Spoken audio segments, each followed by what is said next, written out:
So ಅದು ಏನಪ್ಪ ಅಂದರೆ, ಫಾರ್ ಎಕ್ಸಾಂಪಲ್, ಕೆಲವೊಂದು ಟೈಮಲ್ಲಿ ನಿಮ್ಮ frequency plus higher level frequency, that we call it as universe, ಆಯಿತಾ.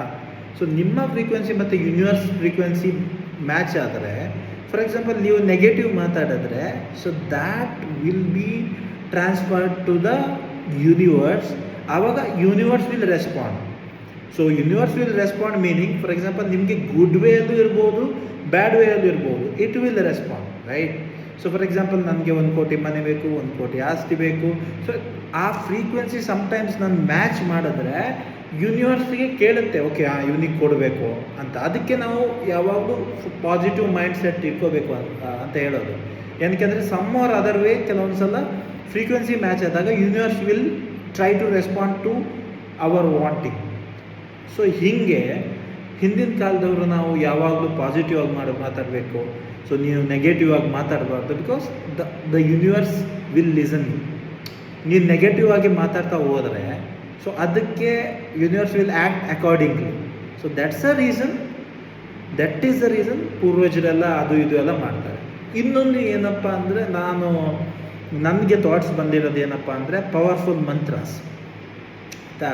ಸೊ ನೀವು ಪವರ್ಫುಲ್ ಮಂತ್ರಾಸು ಅದು ಇದು ಎಲ್ಲ ಕ್ರಿಯೇಟ್ ಮಾಡಿದಾರಲ್ಲ ಈ ಯೂನಿವರ್ಸಲ್ಲಿ ಅಥವಾ ಈ ಪ್ರಪಂಚದಲ್ಲಿ, ಅದು ಏನಪ್ಪ ಅಂದರೆ set of keywords that already being created in the universe by our ancestor, that will connect you to some higher energies.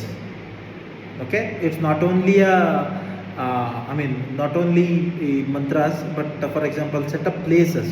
For example, ಈ ದೇವಸ್ಥಾನ, ಟೆಂಪಲ್ಸ್, ಅಲ್ಲಿ ಬರೋ ಒಂದು ಗಂಟೆಯ ಫ್ರೀಕ್ವೆನ್ಸಿ, ಮತ್ತು ಅಲ್ಲಿ ನಿಮಗೆ ಒಂದು ಫೈರ್ ಬೆಳಗೋದಾಗಿರ್ಬೋದು. ಸೊ ಎವ್ರಿಥಿಂಗ್ ಆ ಕಲೆಕ್ಟಿವ್ ಆಗಿ, ಫಾರ್ ಎಕ್ಸಾಂಪಲ್ ಹೂವಿದು ಸ್ಮೆಲ್ ಬಂದಿರುತ್ತಲ್ಲ, ಸೊ ಎಲ್ಲ ಕಲೆಕ್ಟಿವ್ ಆಗಿ ನಾವು ಆಲೋಚನೆ ಮಾಡಿದಾಗ, ಎಲ್ಲ ಕಲೆಕ್ಟಿವ್ ಆಗಿ ನಾವು ಕನ್ಸಿಡರ್ ಮಾಡಿದಾಗ, it might attract the higher frequency. So whenever you attract the higher frequency ಅಲ್ವಾ, ಸೊ ಆವಾಗ ನಿಮ್ಮ ಡಿಸೈರ್ ವಿಲ್ ಫುಲ್ಫಿಲ್. ಸೊ ಇದು ನನ್ನ ಒಂದು random thoughts. I don't know what to say next, but yeah, ಹೀಗೆ ಬರ್ತಾ ಇರುತ್ತೆ. Stay tuned.